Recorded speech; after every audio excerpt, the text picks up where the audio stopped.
So we're in the middle of Development Leadership Dialogue's 10th Future Leaders Programme here at SOAS, and I'm joined by two of our quite wonderful speakers. We have Salma Seetaroo, who is CEO of Cashew Coast, the cashew nut processing business in Côte d'Ivoire. And we also have with us Piero Ghezzi, who has a lot of experience and many hats, a founder partner of HacePeru, a former minister of production in Peru, amongst other things. So I just want to welcome you both and thank you for joining us and all the work you've put in on behalf of our participants. Thanks, Rhys. It was great being here. So it's lovely to see you. As you know, what we try to do with these Future Leaders programs is we try to get our participants to break out of silos. We want to expose them to thinking from different perspectives: government, industry, private sector, civil society, but also to do some kind of cross-learning, to learn from actual experiences across a range of different countries. And I suppose my first question to you is not just whether you think that's a useful thing, but how you think practically our participants can take that back to their varied countries, or whether local context usually trumps things too much. No, I think there's a clear space for cross-learning. I think the local context is always important, but I don't think it trumps the rest. And I was very excited to come here precisely because I think that some of the potential for agriculture that we have seen in Latin America, in Peru in particular, I think can be applied in Africa. So we had, in Peru in particular, we had a substantial, our exports boom in grapes, avocados, most recently blueberries. And we have some lessons we have learned in terms of the importance of public-private collaboration, the importance of public policy, right? And also what else can be done to make sure that the small producers can be also incorporated into the boom, which is something something still to be done in the case of Peru. I think you heard from our participants that's a really burning topic for them. Exactly. Very, very interesting to them. I mean, Salma, in the environment you're working in Côte d'Ivoire, do you think there could be a bit more of this busting of silos and breaking down those barriers? Would that help in any practical way? Yes, absolutely. I mean, I was delighted to spend the day with you today sharing experience. And I think from my personal perspective, to start off with, it got me to take a bird's eye view of what I'm doing. Because, when you're an entrepreneur, when you're actually focused on growing the business, you're actually looking vertically, horizontally, but in many ways, you're not flying above. And I think I discovered actually that, development economics was studying or was covering the same things that I had been, intuitively following as an entrepreneur. So that's the first part. That was my personal discovery. And the second part was more about the cross-learnings within Africa. Because, Africa is a continent, we've got 54 countries, and we're all at different speeds. And I think being able to come and share a success story from Africa with other African participants was a great privilege for me, because it gives a different type of hope and feasibility, I think, into realities that we may have in common. And then, of course, the smallholder fragmentation and how we can get value from smallholder,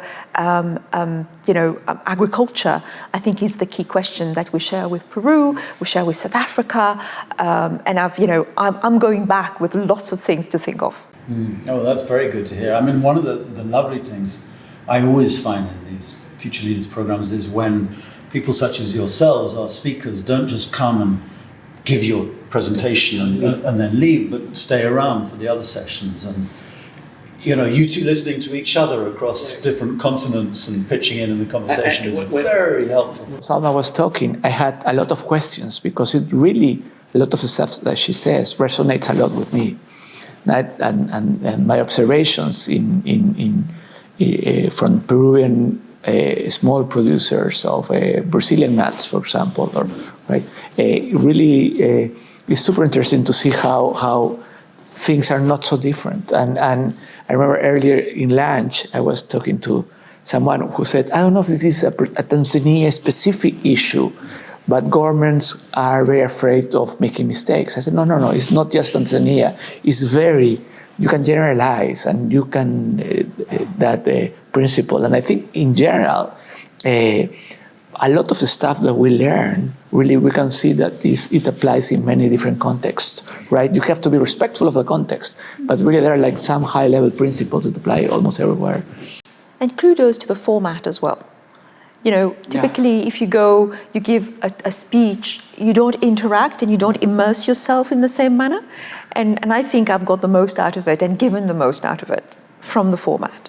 I think we really try and stress that, and we're lucky with the participants that we have. And super engaged. Yeah, they really are engaged. It's very exciting. But I think they take their lead in a sense from you guys, from interacting and your own style. So that it all works very, very well.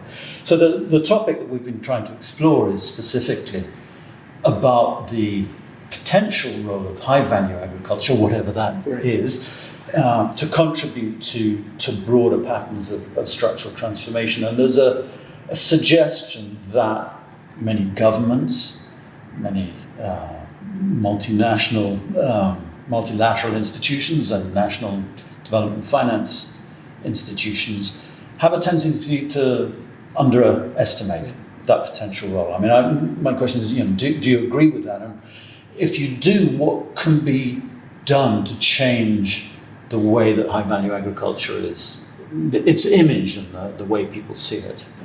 I think that's no longer the case in Latin America, because we have seen the successes, right? I would say that 10 years ago, most people in Peru would not know the name of the fruit, arándano or blueberry. Yes, so that it's not like apples and bananas, right? Blueberry was not, people didn't know the name arándano, right? So, and now everybody is super proud. So I would say that there's nothing like the specific examples, right? There's not a theoretical proposition or something that Peru could do, but something that has been done, and as a combination of some important public policies. So I think like that, to see what has been done in other countries, in other areas, in other regions, plays a big role in understanding the potential, right, and the lessons of can be applied in Africa in particular. No? Salma, I don't know whether you... I think it has been so far underestimated, and we've discussed today how Côte d'Ivoire has managed to emerge as, a credible processing jurisdiction. I think the government and policies around it have actually identified cashew as a high-value agricultural product that needs to be processed at origin. And I think from there, building on that success story, I think there will be many more products that will be looked at with the same lens, especially that we're 2.5 weeks away from Europe. We talk a lot about, fresh fruit being exported from South Africa to Europe. I mean, it makes little sense if you think about Côte d'Ivoire being one of the jurisdictions which is much closer to Europe to provide that. And so it's starting to change, and I think that's very interesting. But we also heard how many, even patient capital organizations, DFIs, don't really devote very much resources to this kind of activity, and that probably needs changing. And I don't know how we add pressure to them to do that a bit more. If I may, Piero, I think, as I said earlier, this is a greenfield industry, and then we have greenfield projects. I think typically, I do believe that development finance institutions and the banking world will come to it. And I think Piero made a good point during the day today by saying, it's very different funding a greenfield project in a greenfield industry to funding an expansion of a project. And this is our case in point by, the work we did with DevCo last year when we raised money. We raised money for an expansion. So, and I think the maturity of the industry in the cashew space today in Côte d'Ivoire has reached that level that we should be able to get DFI interest, international bank interest in the industry. So I'm quite hopeful that we've passed that kind of infancy steps. Right, but there's still clearly a challenge at the early stage. Correct. And also, I think it's important to understand how within agriculture we can really think of very different activities, right? Like the more traditional agriculture, like for domestic markets normally, and low productivity, like repetitive stuff that has been done for centuries, versus a really modern, right, dynamic, high value added generating agriculture. So national statistics just talk about agriculture in general, right? Yes. Or aggregate. Where so if you think of agriculture in Peru and you go to the aggregate numbers, you think that it's a low productivity, stagnant sector that employs like 2.5 million people, right? But when you basically disaggregate, you realize that 10 or 50% of the modern agricultural type is a lot closer to industry, to manufacturing industry, that is to agriculture. So it's to understand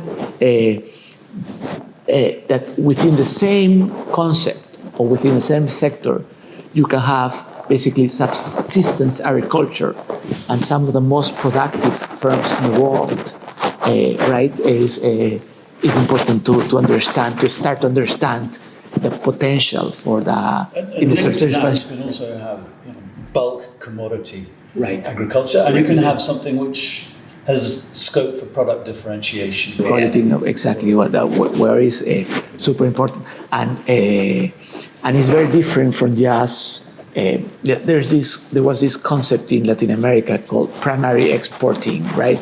That is very derogative, right?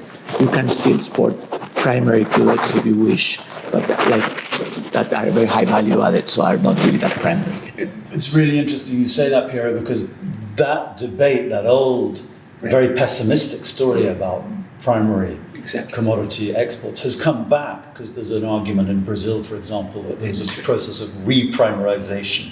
And I think that you can see where the fear is, but what it does is it misses exactly the variation, the heterogeneity that you mentioned.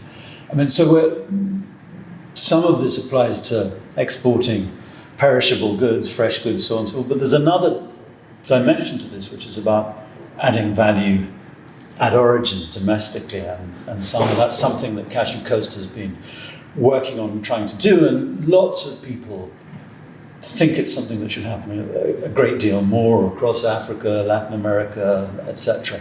But it's not as easy as it sounds. It's very easy to say. So I wonder if you can briefly tell us a little bit about some of the ways you've tried to overcome the challenges of adding domestic value. Yeah, I think the way we developed this business was we knew we were in the middle of the value chain. First of all, we knew we were in a supply chain, a value chain, and we were in the middle of it. And as the entity that's in the middle, as the processor, we saw ourselves as pulling the farmer and the consumer into a chain of transparency. And to be able to build that, obviously we had to build the backbone of traceability from farm to fork. So we started from the supply chain, we did the mapping, the enrollment, we gave a face to farmers, which until then, cashews were faceless. So we managed successfully to decommoditize cashew from Côte d'Ivoire. So that was the first win. Then we achieved operational efficiency, which is about growing at scale. With the expansion we just did, we got to 20,000 tons. So we've proven that you could be traceable at scale. But now the next challenge is gaining operational resilience, because as a manufacturing business in West Africa, you can't just stop at operational efficiency because it's not sustainable. because you're exposed to so many externalities, and climate change being the biggest elephant in the room, that you have to achieve resilience. And how do you achieve resilience? Is by strengthening your supply chains. You have to invest in your farmers. You have to make them basically more loyal by diversifying their income and by increasing their income. So you have to invest in productivity of the farms and helping them aggregate better, helping them generate income from the plantation that originally was cashew plantation, but what are the other satellite incomes they can be making from that same plantation? So a happy farmer is a traceable cashew is a decommoditized cashew that builds your brand. So, I mean, in a way, you're making me think. So we have this phrase in finance about patient capital, but you're talking about another dimension, which is patient business. Yes. In a way, for success. Absolutely. It's not a quick fix. It's told me a lesson as a former investment banker in the mining space where things happen faster. I mean, I think I have learned patience as a business person. And one of the main challenges is how do you really, are you able to react to climate change and climate fluctuations, right? And I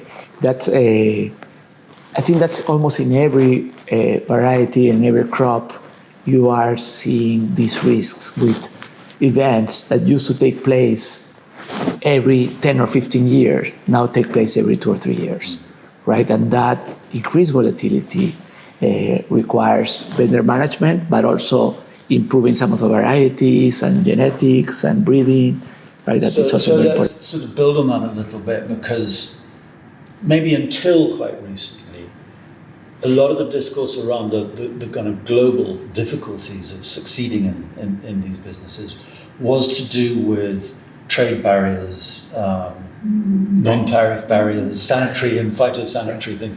Now we have a new round of those. Many of them, some of them, you were talking, Salma, about the changing organic standards in Europe. Yeah. But there are also increasing regulations that are related to climate change, as well as just the bare facts of climate volatility.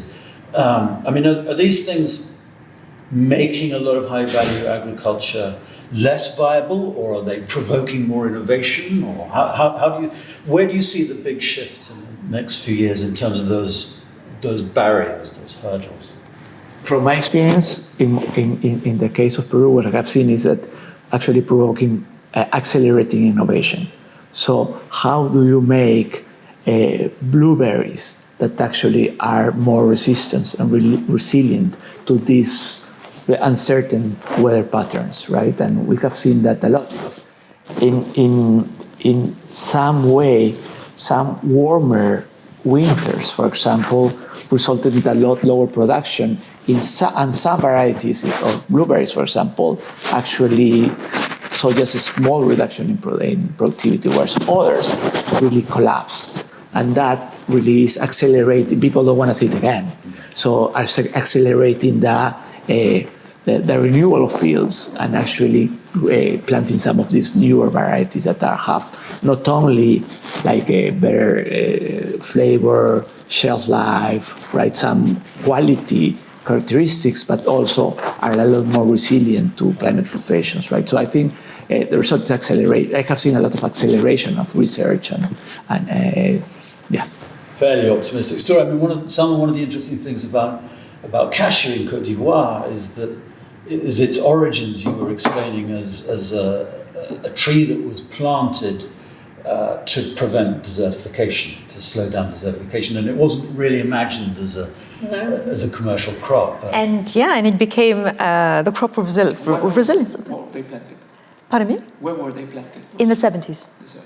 So it was quite visionary, actually, by Houphouët-Boigny, who was the first president of the country, to think about desertification, in the 60s, in the 70s, and kind of create this green belt to keep the rainfall pattern in, which was quite interesting. But so to come back to where do I think agriculture should be going? I think it's really an interesting point for Africa as a continent, because we've had many barriers in terms of infrastructure, but today with tech, with artificial intelligence, etc., I am a great believer that this idea of leapfrogging is quite tangible. To be able to develop predictive models about how the crop will be turning out for the next harvest. These are very tangible, achievable items for me as a business leader from Côte d'Ivoire today. So I think tech and data, big themes that need to be pursued for the next 10 years to give us this edge. The second thing is byproduct utilization. Yeah. Now that you were talking about AI, actually in HacePeru, we developed a chatbot that used actually to provide technical assistance to small producers in coffee. And it has proved to be super significant. We wouldn't use it a lot in Peru, but we have just used it in Colombia and Panama. Yes. And it has been super interesting because you can combine at the same, like the technical assistance can be very, costly, right? It needs to work, it has to be personalized, customized, continuous, and that can be very costly. Some of the typical digital, like videos or etc., can be cheap but are ineffective. So with AI, you can provide actually both, right? That it can be very cost efficient, and we have seen that generating higher yields in these initial. That's really interesting because I was going to raise a different aspect of this from your experience. So when Salma, you were talking earlier today about the way in which you'd used data analysis to try and work out which of your interventions was proving more effective. It reminded me of the experimental governance approach that HacePeru has been trying to promote as well. And it sounds like that's a sort of within one company internalized version of experimental governance. Does that make sense? Yeah, it makes sense to me. Yeah, of course. I wanted to bounce back on byproduct utilization. Yeah.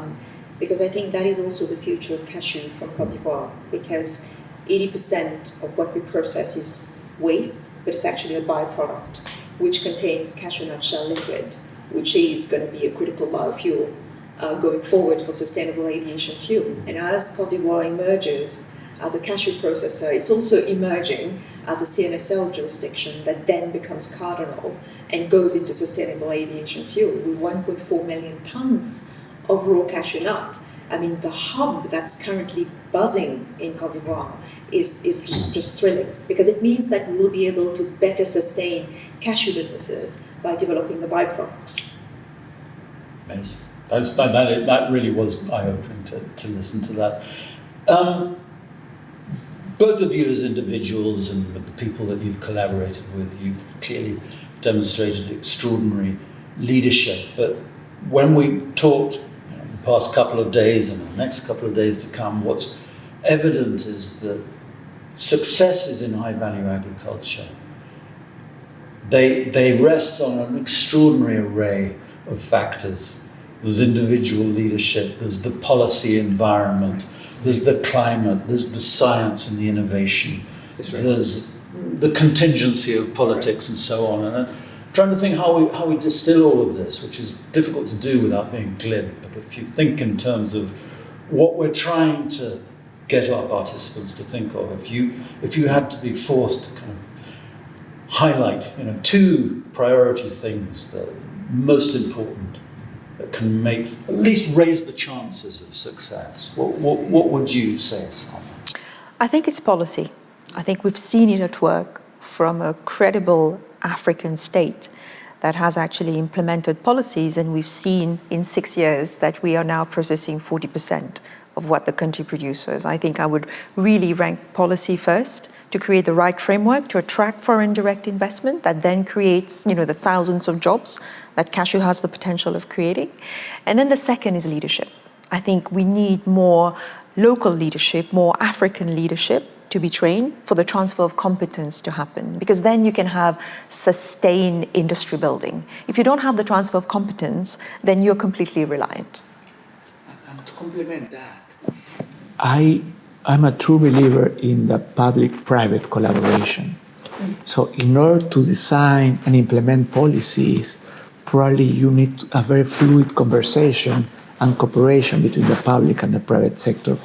Because one risk with policy always is what I mentioned earlier, that you design a policy that makes sense, and then some of the players start to game the system, and the policies no longer achieve the original results, and they are never corrected.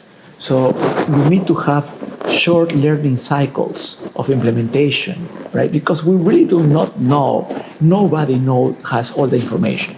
So you need to complement the knowledge, the real time and contextual knowledge of the private sector with the ability to implement norms with a billetera, or with a wallet, right? With a balance sheet of the government, right? To really complement those knowledges and those capabilities to create policies that actually make sense, are not just.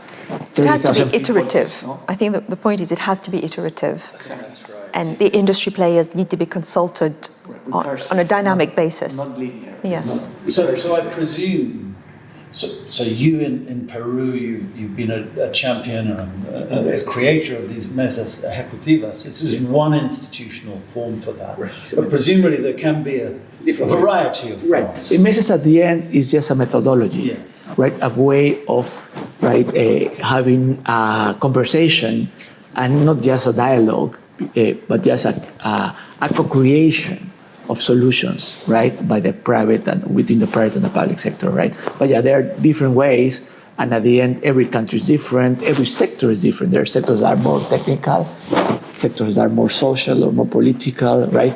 Countries where unions are more important, countries where a little bit is important, where the informal sector, right, or the small enterprises are the biggest players. So you need to find what works, but the meta idea of this public-private collaboration is absolutely necessary for creating the right So learning by doing on both sides. On both sides, right, and creating something that nobody else knew before. Is that something that has been a feature or is evolving in Cote d'Ivoire, or might do more, do you think? Yes, I think the way the policy making happened, there was a regulator that was set up, le Conseil Coton and Acad, CCA, and that regulator is very much in touch with the industry players, and the industry itself is organizing into an association now, which is taking more and more responsibility, I think, in shaping and conveying messages to the CCA. So that dialogue is definitely happening. Obviously, it's in process. I think there is more maturity to be had as down the line. And I was really interested when you talked about how the industry associations are actually taking the lead and self-regulating. And I think I wouldn't say that this would be possible now in Cote d'Ivoire, but I do believe that in the next 5 years, that is a possibility. And then the stronger business associations normally result in clearly in agriculture more demand for government policies and stronger government institutions as well, because they are the counterpart. They need each other, right? Mm-hmm. And that's truer in agriculture than in other sectors sometimes. Great. Well, sadly, I think we have to draw this to a close, but it's been really, really interesting to listen to you both, and thank you again for all your contributions. It was great. I hope we continue to collaborate. It was fantastic. Thank you, Chris. Thanks a lot, Chris. Thanks, Theo. Thank you.